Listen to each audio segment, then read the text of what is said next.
3절까지만 보겠습니다. 사도행전 13장 1절부터 3절까지만 보겠습니다.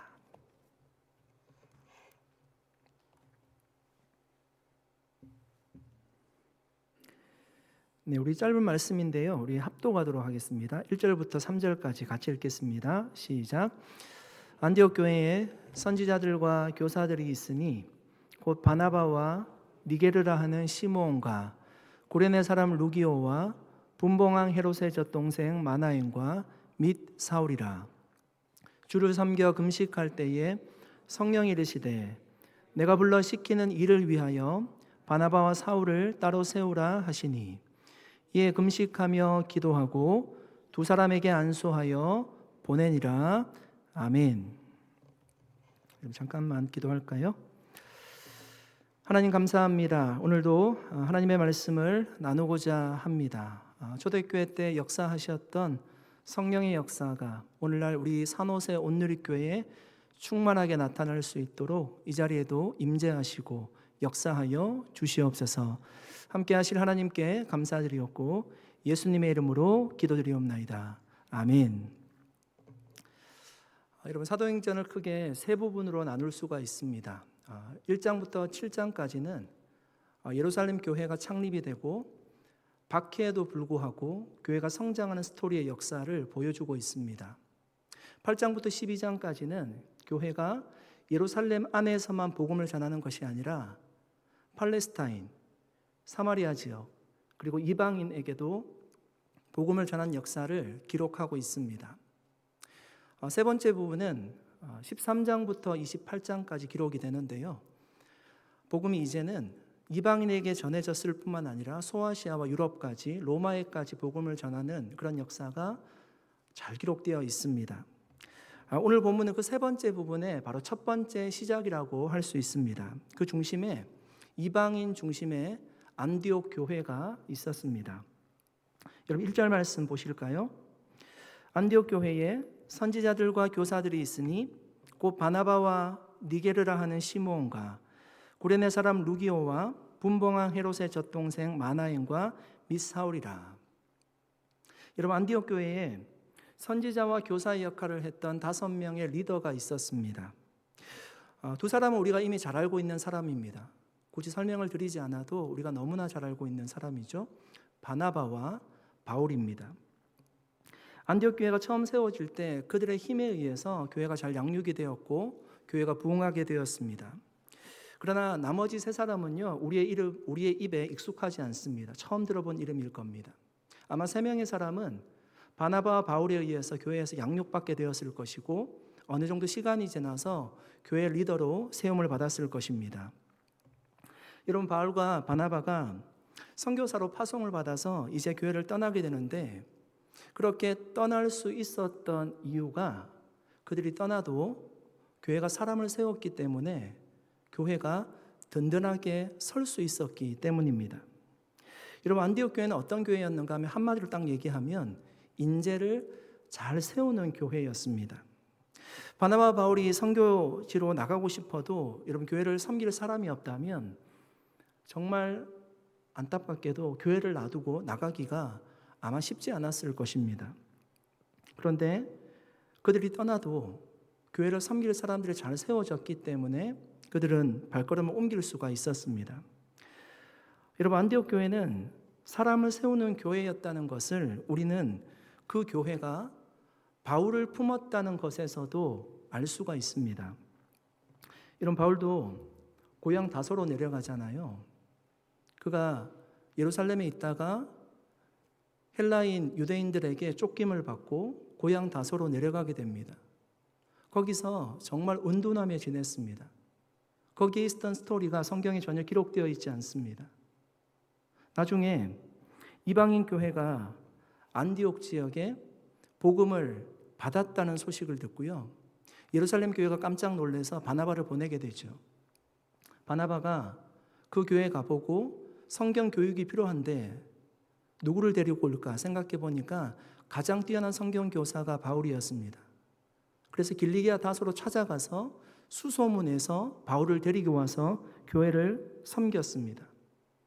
여러분, 일반적인 교회라면요, 바울을 받아주기가 쉽지 않았을 것입니다. 여러분, 오늘날 대부분의 교회를 한번 생각해 보실래요?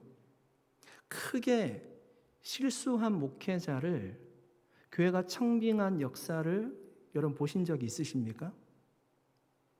특별히 미국 교회 문화에서가 아니라 한국 교회 문화에서 실수한 목사님을 담임 목사로 청빙해서 목회하게 했던 교회가 있으세요? 제 머릿속에는 없더라고요. 여러분, 바울이 오늘날 이 시대에 교회를 섬기기 위해서 이력서를 낸다고 한번 생각해 보십시오. 바울을 받아줄 교회가 여러분 과연 있었을까요? 그는 박해자였습니다. 교회를 집중적으로 핍박하던 사람이었습니다. 사람을 죽이는데 찬성했던 사람입니다. 다른 지방에 살던 사람들을 붙잡아 오기 위해서 눈에 불을 켜고 달려갔던 사람이에요. 그런데 그런 바울을 선지자요 교사로 품어준 교회가 바로 안디옥 교회였어요. 바울이 그렇게 안디옥 교회에서 세움을 받았기 때문에 그를 통해서 훌륭한 교회의 인재들이 세워줄 수 있게 된 것입니다. 여러분 보십시오. 안디옥 교회는 정말 사람을 세우는 교회였습니다.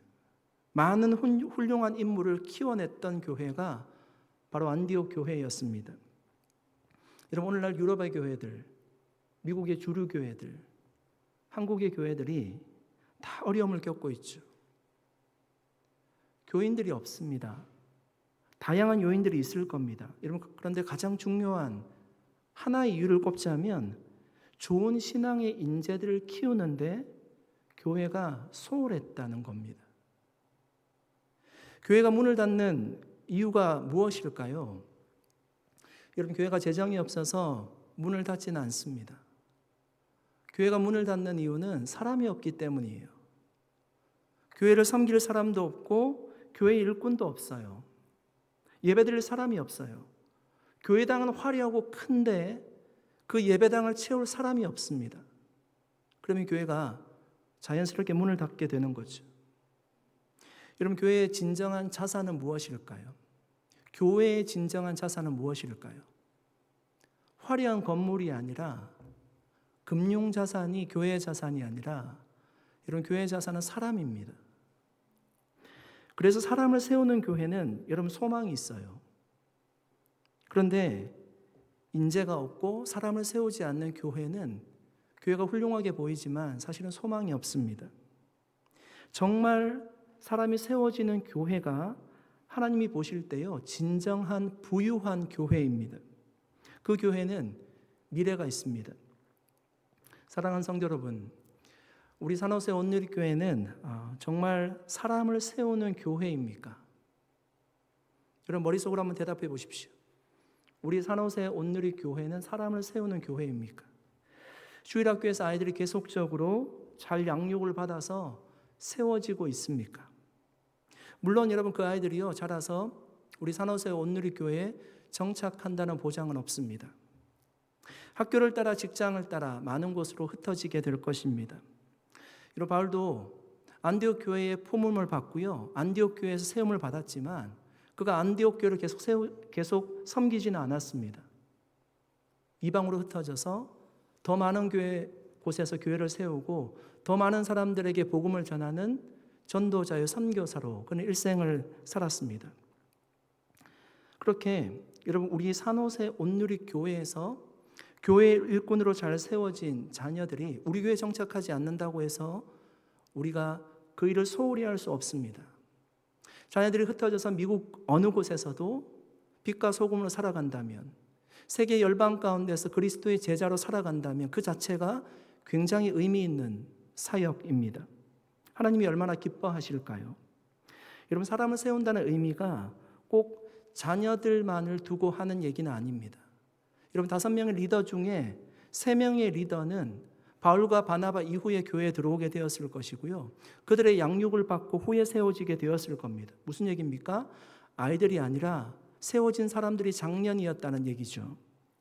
사실 교회의 미래가 자녀들이기는 하지만 그 자녀들은 우리 교회에 남아있을 가능성이 많지 않습니다.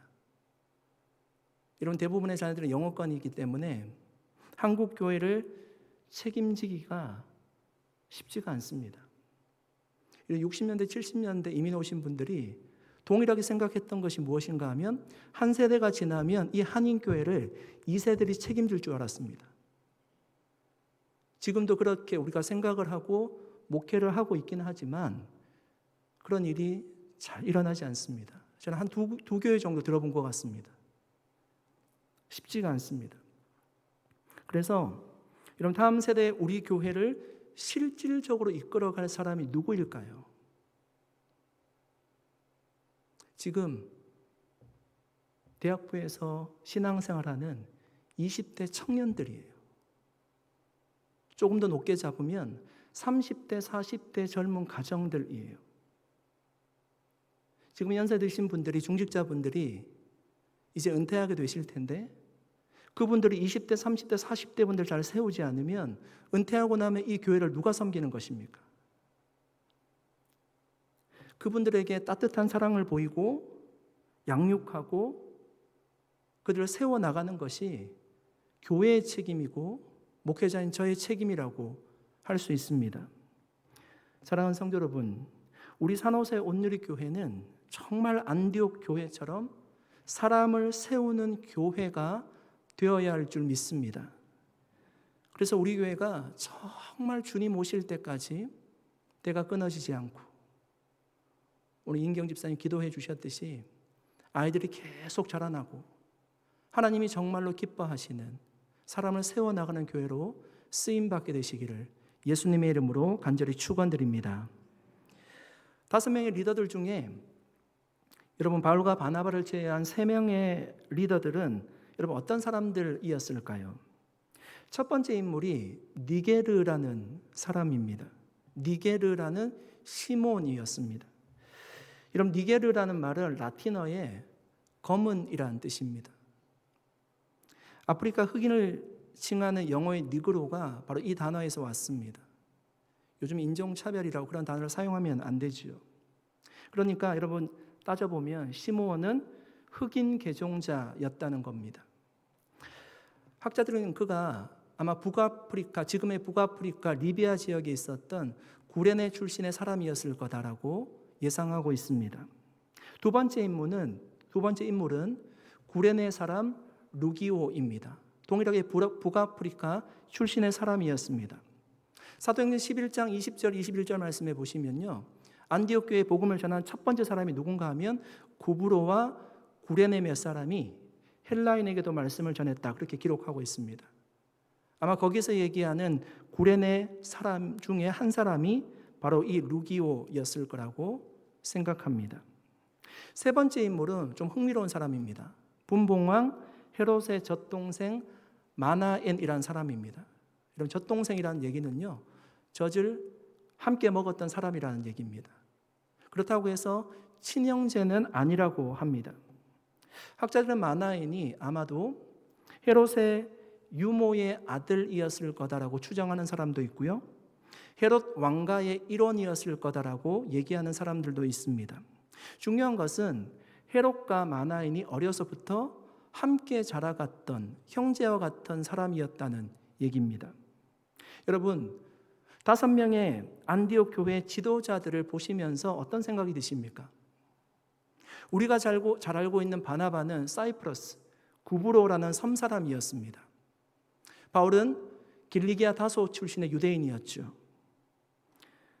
시몬과 루기오는 북아프리카 출신의 사람이었고요, 마나에는 유대 출신의 헤롯 가문의 사람이었습니다. 이들은 그럼 출신 배경과 인종이 다 다릅니다. 안디옥 교회는 우리가 지금 흔히 얘기하는 굉장히 다이버시티한 멀티에트닉 철치였습니다. 다민족 교회였어요. 어쩌면 우리 이민교회들이 연구하고 가장 잘 모델로 삼아야 될 교회가 바로 이 안디옥 교회입니다. 세계 각지에서 여러 지방에서 온 이방인들이 섞여서 신앙생활을 하였습니다. 물론 그곳에 유대인들도 있었습니다. 그런데 정말 놀라운 것은 안디옥 교회에 여러분 어떤 분쟁도 없었다는 겁니다. 이런 예루살렘 교회에 분쟁이 있었잖아요. 다툼이 있었잖아요. 안디옥 교회에 그런 분쟁이 없었어요. 다양한 인종들 구성되어 있었지만 반목이나 대립했던 얘기가 전혀 없어요. 바울과 바나바를 파송할 때를 보면요, 정말 한 마음으로 금식하며 기도하고 파송하는 모습을 보게 됩니다. 한 마음으로 그렇게 세계 선교를 담당했던 교회가 바로 안디옥 교회였습니다. 그럼 그들이 하나 되어 함께 신앙생활할 수, 어떻게 하나 되어서 함께 신앙생활할 수 있었을까요? 여러분, 다른 부분이 얼마나 많았을까요? 사용하는 언어가 다릅니다.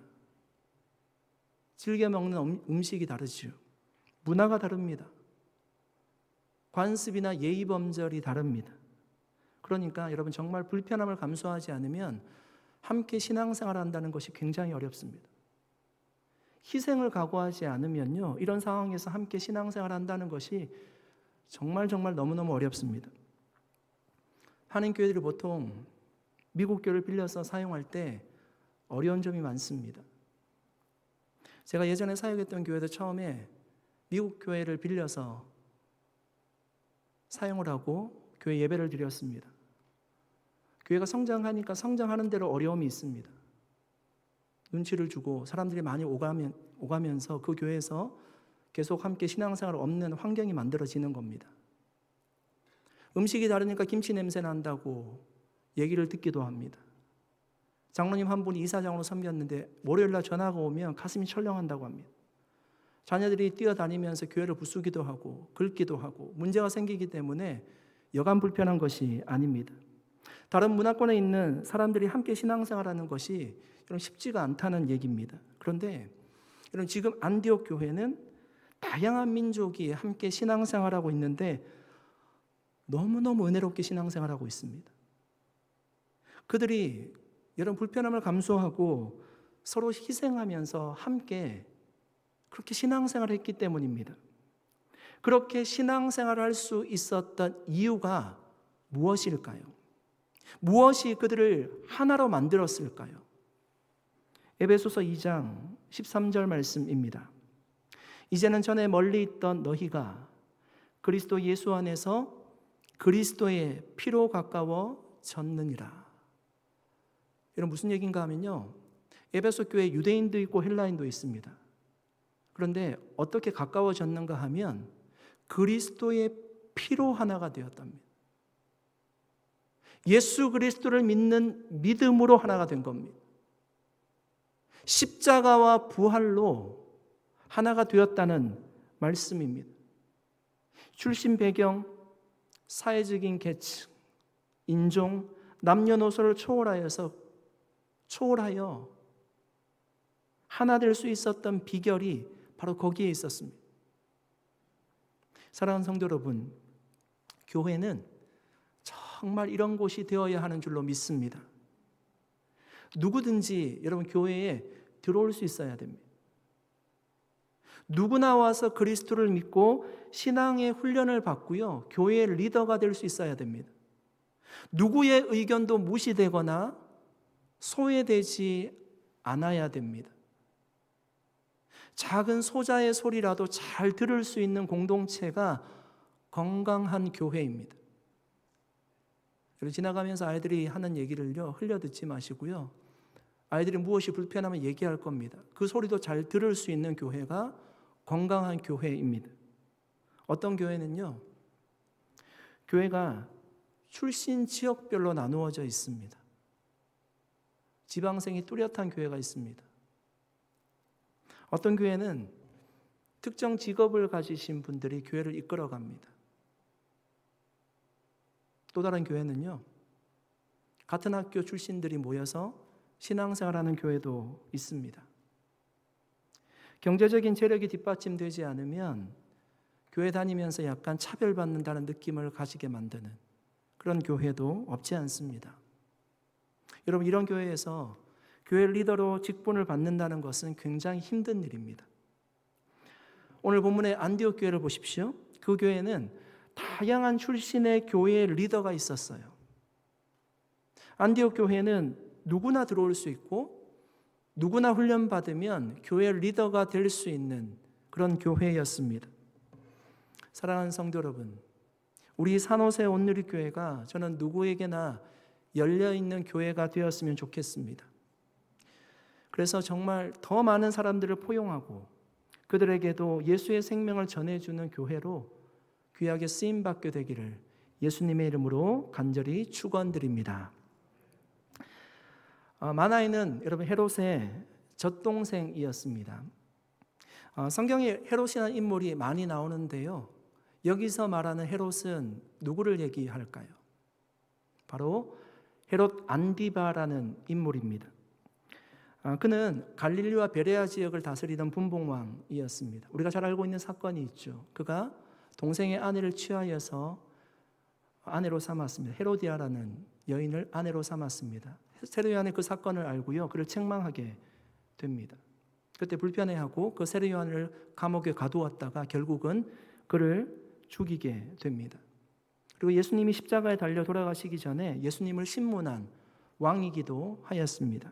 그 헤롯과 여러분 어릴 때 함께 자랐던 마나엔이라는 동생은 안디옥 교회의 리더가 되었습니다. 같은 젖을 먹고 자란 여러분 형제들이지만 한 사람은 세례 요한을 죽이고 예수님을 재판한 박해자가 되었습니다. 그러나 한 사람은 교회를 섬기고 예수 그리스도를 위해서 일생을 산 그리스도의 제자가 되었습니다. 여러분 어떤 인생이 복받은 인생이라고 할 수 있을까요? 어떤 인생이 복받은 인생이라고 할 수 있을까요? 왕으로서 모든 권력을 누리며 인생을 살았던 사람과 진정한 왕 대신 예수 그리스도를 위해서 인생을 살았던 사람이 있습니다. 우리의 인생이 여러분 이 세상에서 우리가 무엇이 되는가에 우리의 인생의 목적이 있다면 헤롯의 인생이 누가 봐도 정말 훌륭한 인생을 산 것처럼 우리에게 보일 겁니다. 그는 가장 큰 복을 받은 사람이라고 우리 누구나 얘기할 수 있을 겁니다. 그런데 여러분 우리의 인생의 목적이 이 땅에서 우리가 무엇이 되느냐에 맞추어져 있는 것이 아니라 하나님께 영광을 돌리는 데 그 목적이 맞추어져 있다면 정말 복받은 인생은 마나엔의 삶일 것입니다. 우리가 지난주에 살펴보았듯이 또 다른 헤롯이라는 사람이 하나님 앞에 영광을 돌리지 않아서 죽었습니다. 하나님께 영광 돌리는 인생이 하나님이 보실 때 축복받은 인생이라는 사실입니다. 그가 어떻게 예수를 여러분 믿게 되었는지, 헤롯 안디바의 젖동생인 그 마나엔이 어떻게 예수 그리스도를 믿게 되었는지는 몰라도 여러분 그가 헤롯 왕가의 일원으로서 예수를 믿기가 얼마나 어려웠을까요? 모든 것을 가지고 있는데 이런 부족한 것이 없어요. 그런데 그런 사람들이 신앙을 가진다는 것이 쉽지가 않습니다. 그래서 예수님이 부자가 하나님 나라에 들어가기가 어렵다라고 얘기한 겁니다. 뭔가 전혀 부족한 것이 없는데 종교 생활을 하는 것이 쉽지가 않죠. 그도 아마 여러분 예수님을 믿고요, 교회 리더까지 되는데 정말 많은 고민이 있었을 것입니다. 얼마나 많은 것들을 포기해야 될까요?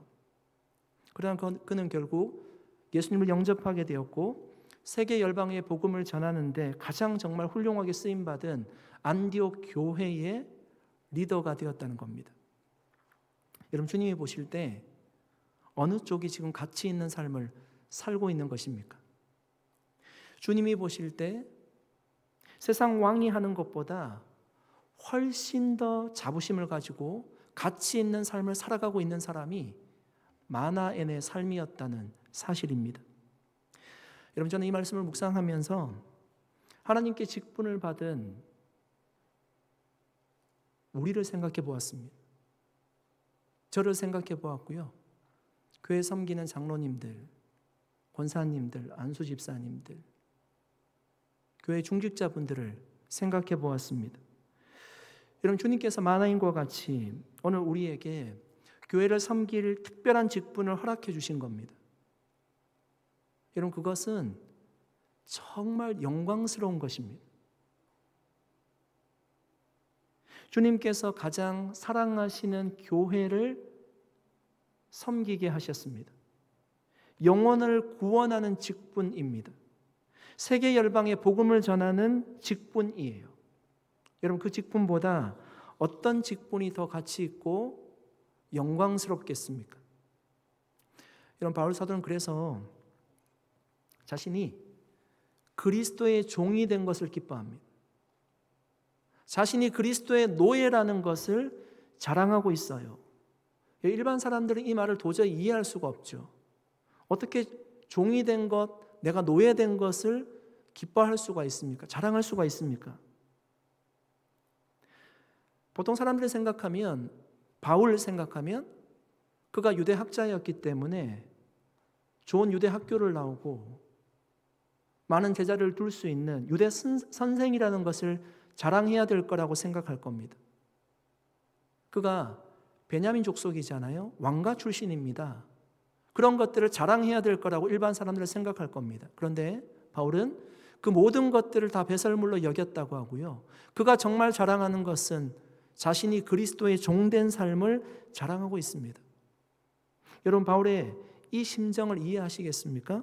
지금 당장은 우리가 깊이 이해하지 못하더라도 조금씩이라도 우리가 받은 이 직분이, 여러분, 한 사람 한 사람이 받은 이 직분이 얼마나 소중하고 가치가 있는 것인지를 알아갈 수 있는 저와 여러분 될 수 있기를 간절히 소원합니다. 그래서 여러분, 정말 직분의 소중함을 아는 만큼 우리가 하나님 앞에 감사하며 충성스럽게 그 사명 잘 감당하여서 정말 하나님 앞에 착하고 충성된 종이라는 최고의 칭찬을 들을 수 있는 그런 믿음의 삶을 살아갈 수 있기를 예수님의 이름으로 간절히 축원드립니다. 2절 3절 말씀 한번 읽어보겠습니다. 2절 3절 말씀 같이 한번 읽어볼까요? 2절 3절 같이 읽겠습니다. 시작. 주를 섬겨 금식할 때에 성령이 이르시되 내가 불러 시키는 일을 위하여 바나바와 사울을 따로 세우라 하시니 이에 금식하며 기도하고 두 사람에게 안수하여 보내니라. 아멘. 여러분, 성령께서 안디옥 교회의 리더들에게 말씀하십니다. 바나바와 사울을 따로 세우라는 것입니다. 그러니까 따로 세운다는 말이 어떤 특별한 목적을 위해서 구분하라는 얘기입니다. 왜 구별하라고 얘기했을까요? 본문에 말씀하고 있습니다. 내가 불러 시키는 일을 위해서 구별하라는 겁니다. 내가 불러 시키는 일을 위해서 바나바와 바울을 구분하라는 겁니다. 여러분, 이 본문을 통해서 우리가 알 수 있는 것이 있습니다. 여러분, 하나님이 특별히 세우는 사람은 본인이 하고 싶다고 정말 노력해서 자발적인 열심에 의해서 세워지는 것이 결코 아니라는 거죠. 성령 하나님께서 불러주시고요, 소명을 주시고요, 선택하셔서 하나님께서 직분을 맡기셔서 세워주신다는 것을 보여주고 있습니다. 그러니까 여러분, 하나님이 주신 직분이 얼마나 귀한지를 모릅니다. 사람이 세우는 것 같지만 사람이 세우는 것이 아니라 하나님이 직접 불렀다는 겁니다. 그러므로 직분을 받은 분들은 여러분, 누구의 얘기를 들어야 될까요? 여러분, 다시 한번 질문 드려볼게요. 오늘 바울과 바나바를 왜 특별히 구별하여서 세우라고 주님 말씀하셨습니까? 내가 불러 시키는 일을 위해서 구별하라고 말씀하셨습니다. 누구의 얘기를 들어야 될까요? 주님의 음성을 들어야 됩니다. 불러서 일을 시키는 주님의 음성을 들어야 된다는 말씀입니다. 교회의 리더로서의 삶이 어떤 삶인가 하면 주님의 음성을 듣는 삶이에요. 이런 사람의 얘기는 많이 듣는데, 세상의 얘기는 많이 듣는데, 뉴스는 많이 듣는데 주님의 음성을 들을 기가 없어요. 듣지를 않아요. 만약 그렇다면 그분은 교회의 리더로서의 삶의 모습이 아니겠죠. 저는 오늘 본문을 보면서 정말 신기하고 부러운 것이 있습니다. 무엇인가 하면 그들이 바나바와 바울을 따로 세우라는 음성을요, 하나님의 음성을 같이 들었다는 거예요. 좀 굉장히 놀랍더라고요. 5명의 리더가 있는데 하나님이 동일하게 말씀하셨고요. 어떤 학자들은 그것이 안디옥 교회에 얘기한 거라고 얘기합니다. 성도들이 같이 들었다는 거예요. 그래서 두 사람 세워야 된다고.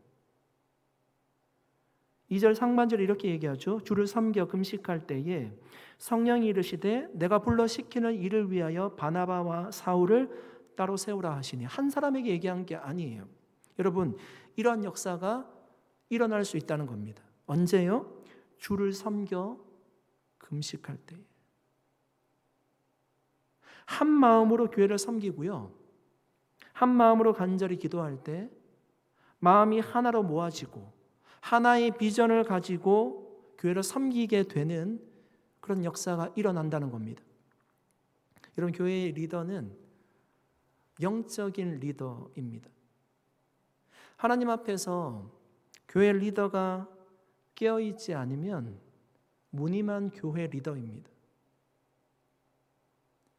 제가 기도하지 않고요, 제가 말씀 앞에 살아가지 않으면 아마 산호세 온누리교회는 급속하게 무너질 겁니다.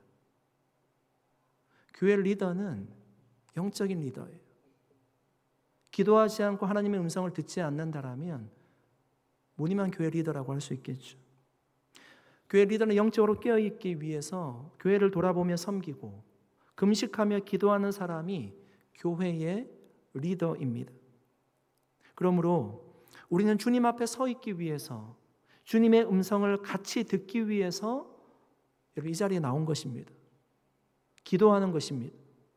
기도하지 않으면 여러분 깨어 있을 수가 없어요. 기도하지 않으면 우리가 하나님의 뜻을 확신할 수가 없습니다. 교회가 영적으로 깨어 있지 않으면 분열이 일어납니다. 그러나 기도하면 모든 문제가 해결될 수 있습니다. 그래서 여러분, 안디옥 교회 리더들은 금식하며 기도했던 것입니다. 사랑하는 성도 여러분, 하나님의 사람에게 기도는 정말 아무리 강조해도 지나치지가 않습니다. 기도하는 그 사람이 진정으로 교회를 사랑하는 사람이고 교회 리더입니다. 예수님은 기도를 가르쳐 주셨지만 기도하는 삶을 사셨습니다. 그렇게 우리가 영적으로 깨어있기 위해서 늘 기도하는 여러분, 저와 정말 여러분이 되셔서 주의 음성을 잘 분별하고 듣고 한 마음으로 그렇게 교회를 섬길 수 있기를 주님의 이름으로 간절히 축복합니다. 이제 말씀을 정리하고자 합니다. 여러분, 안디옥 교회가 바울과 바나바 두 사람을 선교를 위해서 따로 구별하여서 세우게 되었습니다. 하나님은 다메섹 도상에서 여러분 바울을 부르실 때부터 이방 선교를 위해서 내가 너를 불렀노라고 얘기하셨습니다. 사도행전 9장 15절 말씀입니다. 주께서 이르시되 가라, 이 사람은 내 이름을 이방인과 임금들과 이스라엘 자손들에게 전하기 위하여 택한 나의 그릇이라. 여러분, 지금 하나님이 안디옥 교회 사역하고 있는 바울을 급하게 부르신 것이 아니라 처음부터 하나님께서 바울을 부르실 때부터 이미 작정하셨습니다. 안디옥 교회를 이끌던 여러분 2명의 목회자들을 다 선교사로 파송을 보내야 되는데 이런 교회 성도들의 반응이 어땠을까요? 저는 안디옥 교회가 정말 사람을 잘 세웠던 교회라는 것을 3절 말씀을 보면서도 확신할 수가 있었습니다. 3절 말씀입니다. 이에 금식하며 기도하고 두 사람에게 안수하여 보내니라. 바나바와 바울은 여러분 안디옥 교회를 부흥시킨 뛰어난 신실한 그런 목회자였습니다. 어쩌면 안디옥 교회에서는 없어서는 안 될 두 사람입니다.